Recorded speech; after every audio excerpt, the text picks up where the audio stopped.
Hello friend. आज के इस वीडियो लेक्चर में हम संख्याओं के बारे में अध्ययन करेंगे कि संख्याएं किस प्रकार से बनती है, वास्तविक संख्या आखिर है क्या, या परिमेय संख्या की परिभाषा क्या है। ऐसे करके हम सभी संख्याओं का अध्ययन करेंगे। ये वीडियो लेक्चर 6वीं से लेकर 10वीं तक के बच्चों के लिए है। इस वीडियो लेक्चर में हम यह जानने की भी कोशिश करेंगे कि इन संख्याओं का अध्ययन करना जरूरी क्यों है और इसका उपयोग कहाँ कहाँ पर होता है। ठीक है, तो देखते हैं हम बनावट के आधार पर वास्तविक संख्या को कितने भागों में बांटा गया है। ठीक है, तो आइए देखते हैं हम बनावट के आधार पर वास्तविक संख्याओं को दो भागों में बांटा गया है। पहला भाग है जिसे परिमेय संख्या कहते हैं, अंग्रेजी में आपका रेशनल नंबर। ठीक है, दूसरा भाग जो है वो अपरिमेय संख्या है, अंग्रेजी में इरेशनल नंबर इसे कहते हैं। वास्तविक संख्या को दो भागों में बांटा गया है। कौन कौन से? परिमेय संख्या और अपरिमेय संख्या। अब हम अगले पार्ट में बात करेंगे कि अपरिमेय संख्या क्या है, नहीं तो वीडियो लंबा हो सकता है। इसीलिए हम आज के इस वीडियो में ये बात करेंगे परिमेय संख्या क्या है, ये किन किन संख्याओं से मिलकर बनता है और इसका उपयोग कहाँ कहाँ पर है। जिस प्रकार से हम लोग वास्तविक संख्या को बनावट के आधार पर दो भागों में बांटे हैं, उसी प्रकार से हम परिमेय संख्या को भी बनावट के आधार पर बांटते चले जाएंगे। तो परिमेय संख्याओं को जब बनावट के आधार पर हम लोग देखते हैं तो परिमेय संख्या जो है वो पूर्ण संख्या पूर्णांक से बनता है, पूर्णांक इंटीजर नंबर। उसी प्रकार से हम लोग आगे देखते हैं तो पूर्णांक भी एक अलग संख्या है जिसे पूर्ण संख्या कहते हैं, होल नंबर, उससे बनता है। और पूर्ण संख्या भी एक अलग संख्या जिसे प्रकृत संख्या कहते हैं, इंग्लिश में नेचुरल नंबर, उससे बनता है। तो चलिए आइए देखते हैं इन सब की परिभाषाएं क्या है। नीचे से एकदम ऊपर की तरफ बढ़ते चले जाएंगे, अर्थात पहले हम प्रकृत संख्या, फिर पूर्ण संख्या, फिर इंटीजर नंबर और रेशनल नंबर को पढ़ेंगे आज, और इनके उपयोगों को भी जानने की कोशिश करेंगे।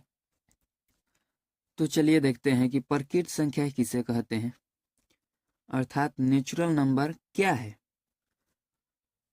तो यहाँ पर परिभाषा हमने लिखा है कि वैसी संख्याएं जिनका उपयोग हम गिनती के लिए, किसके लिए? गिनती के लिए करते हैं, उसे प्राकृतिक संख्या या प्रकृत संख्या और इंग्लिश में इसे नेचुरल नंबर कहते हैं।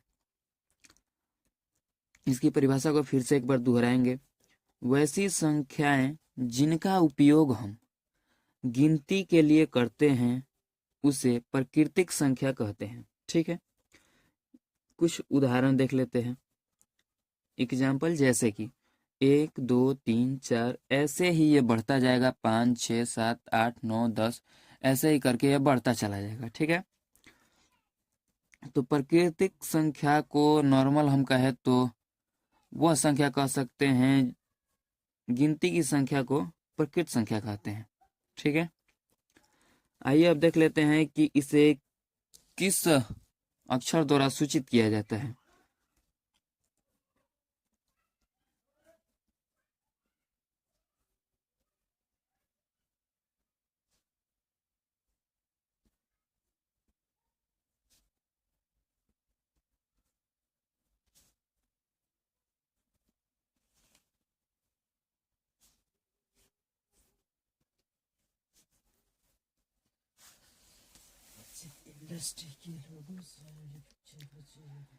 तो चलिए देखते हैं। प्रकृत संख्या को अक्षर n द्वारा सूचित किया जाता है। किस अक्षर द्वारा सूचित किया जाता है? तो अंग्रेजी वर्णमाला के अक्षर n द्वारा प्रकृत संख्या को सूचित किया जाता है। आखिर इसे n द्वारा सूचित करने का कारण क्या है? तो इसका अंग्रेजी मीनिंग देखेंगे हम लोग तो वो लिखा है नेचुरल नंबर। ठीक है, तो नेचुरल से ही पहला अक्षर जो n है, उसी के द्वारा हम इस प्रकृत संख्या को सूचित करते हैं। प्रकृत संख्या कहते किसको है? तो गिनती की संख्याओं को हम लोग प्रकृत संख्या कहते हैं, या फिर वैसी संख्या जिसका उपयोग हम गिनती के लिए करते हैं, उसे प्रकृत संख्या कहते हैं। ठीक है, उदाहरण में ये 1 से शुरू होता है और आगे बढ़ता चला जाता है, आगे बढ़ता चला जाता है। आगे देखते हैं पूर्ण संख्या। तो आइए चलिए देखते हैं हम लोग पूर्ण संख्या। पूर्ण संख्या आखिर क्या है, होल नंबर क्या है, ठीक है। तो इसका परिभाषा हम कह सकते हैं कि जब हम गिनती की संख्याओं में शून्य या जीरो को भी शामिल कर लेते हैं तो बनी संख्या पूर्ण संख्या कहलाती है। किस संख्याओं में हम जीरो को शामिल करेंगे, तो गिनती की संख्याओं में। गिनती की संख्याओं कहते क्या है, तो प्रकृत संख्या कहते हैं। आखिर हम गिनती की संख्याओं में क्या शामिल करने वाले हैं, तो शून्य अर्थात जीरो को। इससे बनने वाली संख्या क्या कहलाएगी, पूर्ण संख्या, ठीक है। परिभाषा फिर से एक बार सुन लीजिए। जब हम गिनती की संख्याओं अर्थात प्रकृत संख्याओं में शून्य या जीरो को भी शामिल कर लेते हैं तो बनी नई संख्या पूर्ण संख्या कहलाती है। उदाहरण के लिए 0, 1, 2, 3, 4, ठीक है। ये जो संख्या है ये तो आपका प्रकृत संख्या है, ये आपका प्राकृतिक संख्या है। और ये जो हमने शामिल किया है शून्य,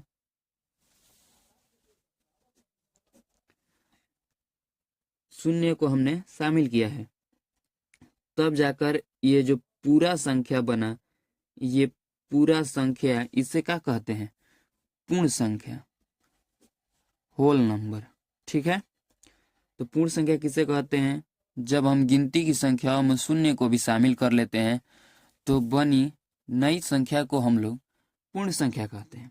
या फिर प्रकृत संख्या में शून्य को शामिल कर ले तो भी एक नई संख्या बनती है जिसे हम लोग पूर्ण संख्या कहते हैं, होल नंबर कहते हैं।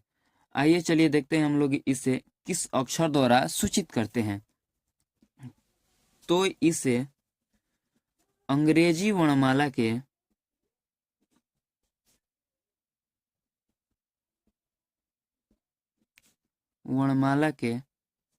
अक्षर W द्वारा सूचित किया जाता है। किस अक्षर द्वारा, तो W के द्वारा।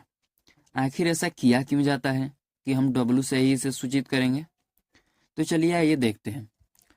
हम देखेंगे जब पूर्ण संख्या का अंग्रेजी शब्द को, तो अंग्रेजी शब्द है होल नंबर, पूर्ण। होल का अर्थ क्या होता है, पूर्ण। जब कोई संख्या पूरी हो जाती है तो उसे पूर्ण संख्या, होल नंबर कहते हैं। तो पूरी करने के लिए किसकी जरूरत पड़ती है, हमारे पास प्रकृत संख्या थी उसमें शून्य को मिला दिया, वो गिनती की संख्या पूरी हो जाती है, तो इसे होल नंबर कहते हैं। इसमें देखिए पहला अक्षर W है, इसीलिए हम लोग इसे W के द्वारा सूचित करते हैं, ठीक है। चलिए आगे देखते हैं। और इसमें एक और बात है ध्यान देने योग्य, कि पूर्ण संख्या का निर्माण प्रकृत संख्या से ही होता है। तो हम कह सकते हैं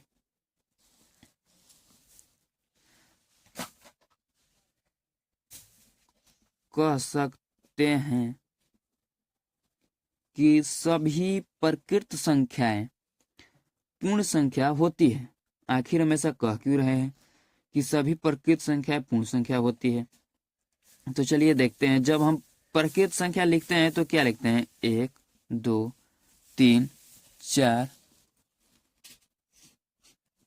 5 डॉट डॉट इत्यादि, ठीक है।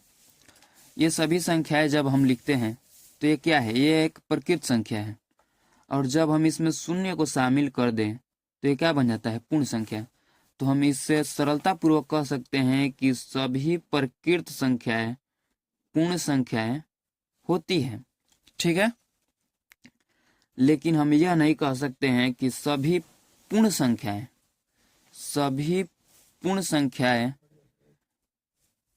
प्रकृत संख्या नहीं होती है।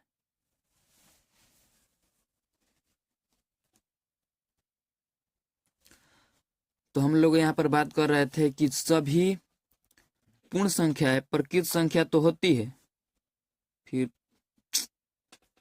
सॉरी सभी पूर्ण संख्या प्रकृत संख्या नहीं हो सकती है। आखिर ऐसा क्यों? क्योंकि पूर्ण संख्या में शून्य भी शामिल है, लेकिन प्रकृत संख्या में शून्य नहीं होता है। प्रकृत संख्या शुरू कहाँ से होता है?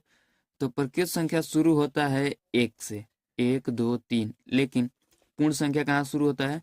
शून्य से। तो प्रकृत संख्या में शून्य नहीं शामिल है, इसलिए हम यह कह सकते हैं कि पूर्ण संख्या प्रकृत संख्या नहीं हो सकती है। सभी पूर्ण संख्या प्रकृत संख्या नहीं हो सकती है। ठीक है, तो आगे देखते हैं कि पूर्णांक क्या है। अब देखिए, हम लोग समझने की कोशिश कर रहे हैं कि पूर्णांक संख्या इंटीजर नंबर क्या है। ठीक है, तो पूर्णांक संख्या इंटीजर नंबर आखिर है क्या? परिभाषा पर गौर करते हैं। यदि पूर्ण संख्या में ऋणात्मक संख्या को मिला दिया जाए तो एक नई संख्या का निर्माण होता है, जिसे पूर्णांक कहते हैं। आखिर किस संख्या में कौन सी संख्या मिलानी है, गौर कीजिएगा। यदि पूर्ण संख्या में, किस संख्या में? पूर्ण संख्या में। पूर्ण संख्या शुरू कहाँ से होता है? तो पूर्ण संख्या शुरू होता है 1 0 1 2 3 4 इत्यादि, ऐसे बढ़ता चला जाता है। इसमें मिलाना क्या है? ऋणात्मक संख्या। ऋणात्मक संख्या का अर्थ जिसमें माइनस लगा हो, -1 -2 -3 -4, ये भी बढ़ता चला जाएगा।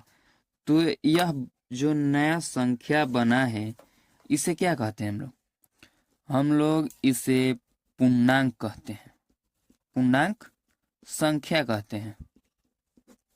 ठीक है, धनात्मक कोष है, धनात्मक भाग है, इसे हम लोग धनात्मक संख्या कहते हैं। जो ऋणात्मक कोष है, ऋणात्मक भाग है, इसे हम लोग ऋणात्मक संख्या कहते हैं। शून्य न तो धनात्मक होता है और न ही ऋणात्मक होता है। शून्य न ही धनात्मक होता है और न ही ऋणात्मक संख्या होती है। तो पूर्णांक में आखिर होता क्या है? तो धनात्मक संख्या होती है, शून्य शामिल होता है और ऋणात्मक संख्या होती है। धनात्मक संख्या आखिर कहाँ से है? 1 से। इस संख्या को क्या कहते हैं? तो इससे प्रकृत संख्या कहते हैं। अब इस संख्या को पूरा क्या कहेंगे? शून्य से लेकर उधर तक इसे पूर्ण संख्या कहेंगे, और इस संख्या को ऋणात्मक संख्या। तो हम ये कह सकते हैं कि पूर्ण संख्या में यदि ऋणात्मक संख्या को मिला दिया जाता है तो पूर्णांक का निर्माण होता है। और इससे यह भी कहना आसान है कि सभी पूर्णांक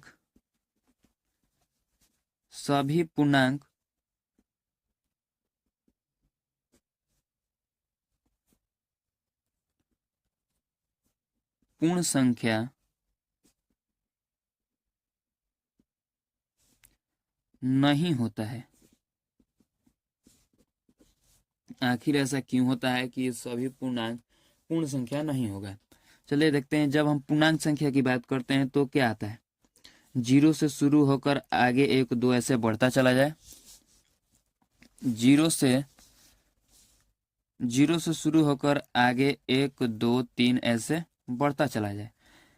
लेकिन पूर्णांक संख्या कहाँ शुरू होता है? पूर्णांक संख्या माइनस भी शामिल होता है। पूर्णांक संख्या में माइनस भी शामिल होता है। -4 -3 -2 -1 इत्यादि ऐसे ही रहता है, ऐसे आगे बढ़ता चला जाएगा।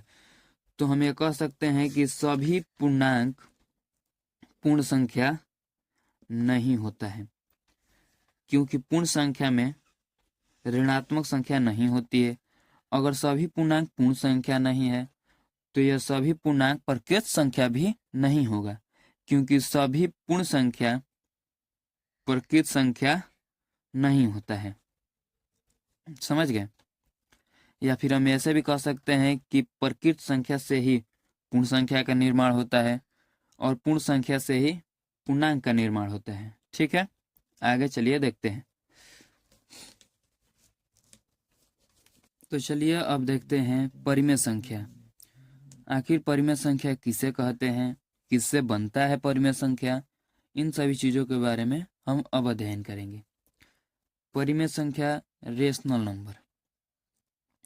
परिभाषा पर गौर करते हैं। जिस संख्या को p बटा q के रूप में लिखा जा सके जहां q नॉट इक्वल टू 0 अर्थात q 0 के बराबर न हो, तो उसे हम लोग परिमेय संख्या कहते हैं। फिर से गौर कीजिए आप लोग।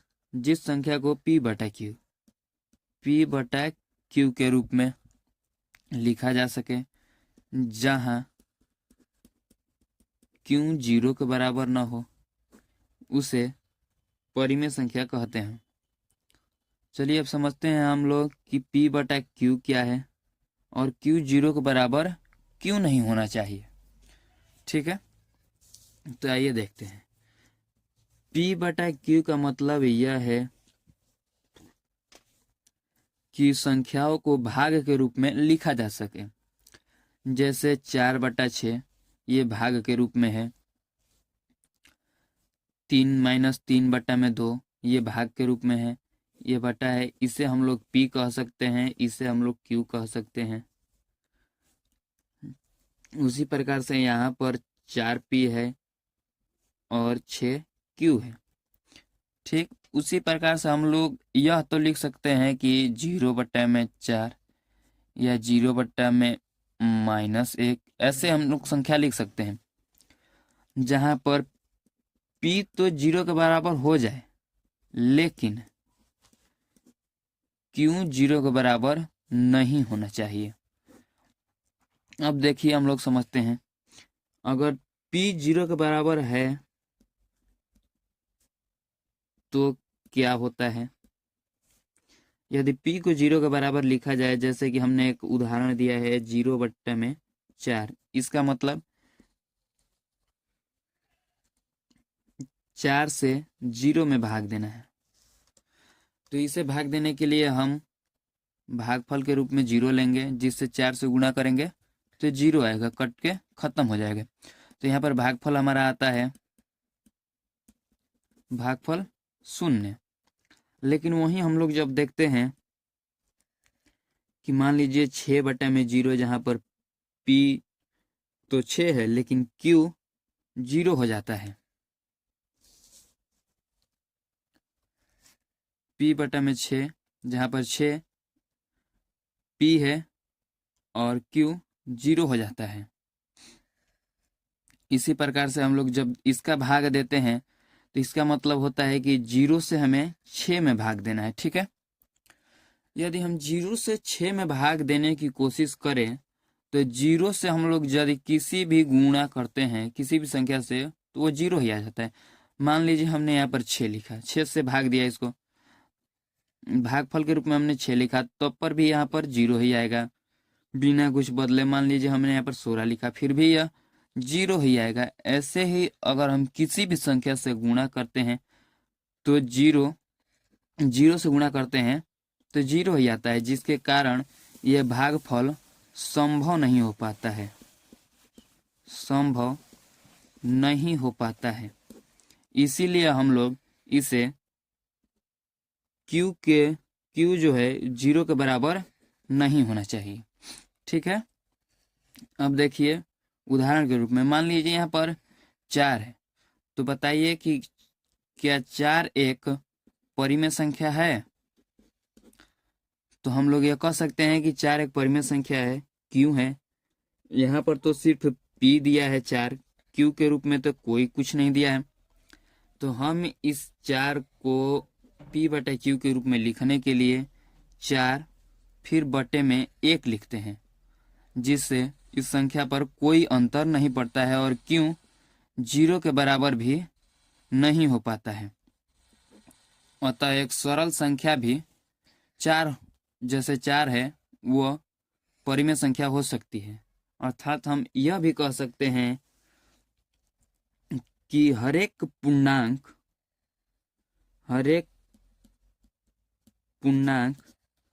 परिमेय संख्या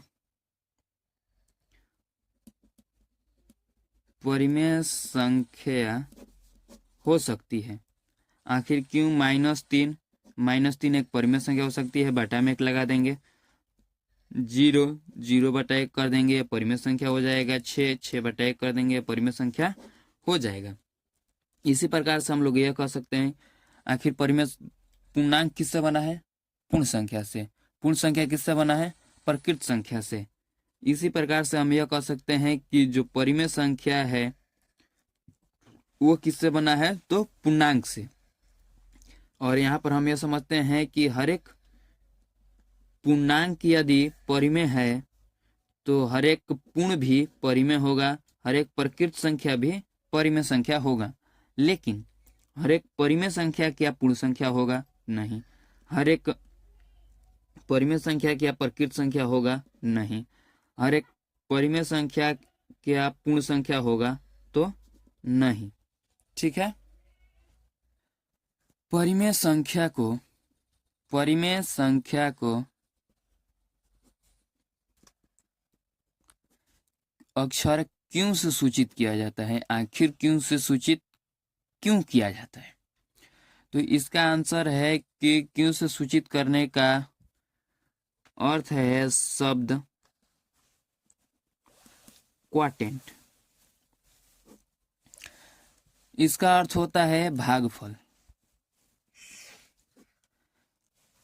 अर्थात हम लोग यह भी कह सकते हैं कि जिस संख्या का भागफल संभव हो उसे परिमेय संख्या कहते हैं। ठीक है। एक नई परिभाषा आप याद कर सकते हैं कि जिस संख्या का भागफल यदि संभव हो तो उसे परिमेय संख्या कहते हैं। जैसे मान लीजिए 4/2 इसका भागफल संभव है। मान लीजिए 6/5 इसका भागफल संभव है। इन सभी संख्याओं को हम लोग परिमेय संख्या कहते हैं। आइए समझ लेते हैं कि कौन सी संख्या परिमेय संख्या हो सकती है, कौन सी संख्या पूर्ण संख्या हो सकती है, किससे पूर्णांक बनता है। फिर से एक बार रिवीजन कर लेते हैं हम लोग।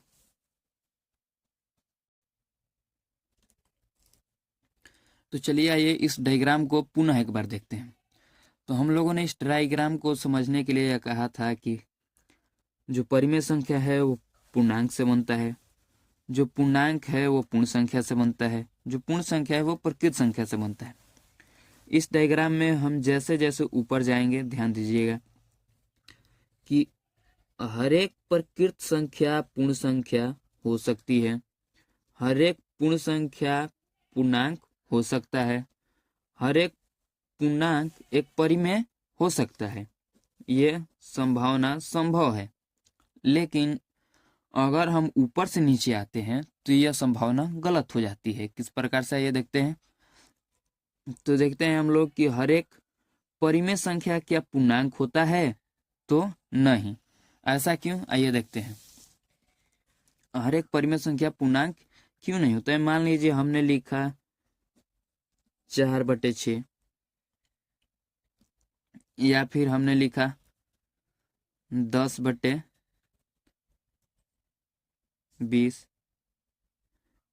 ऐसे ऐसे हम लोग लिख रहे हैं। तो क्या यह सब संख्या पूर्णांक है? क्या हमने इसे पूर्णांक में पढ़ा है बटा में? तो नहीं पढ़ा है। इस कारण से यह संभव नहीं है। और आखिर संभव कैसे है कि पूर्ण संख्या परिमेय संख्या हो सकती है? क्योंकि 4 एक पूर्ण संख्या है जिसे परिमेय संख्या के रूप में लिखने के लिए बटा में 1 लगा देंगे। ऐसे यह संभव हो जाता है। उसी प्रकार से हर एक पूर्णांक पूर्ण संख्या भी नहीं होता है, या फिर हर एक पूर्ण संख्या भी प्रकृत संख्या नहीं होती है।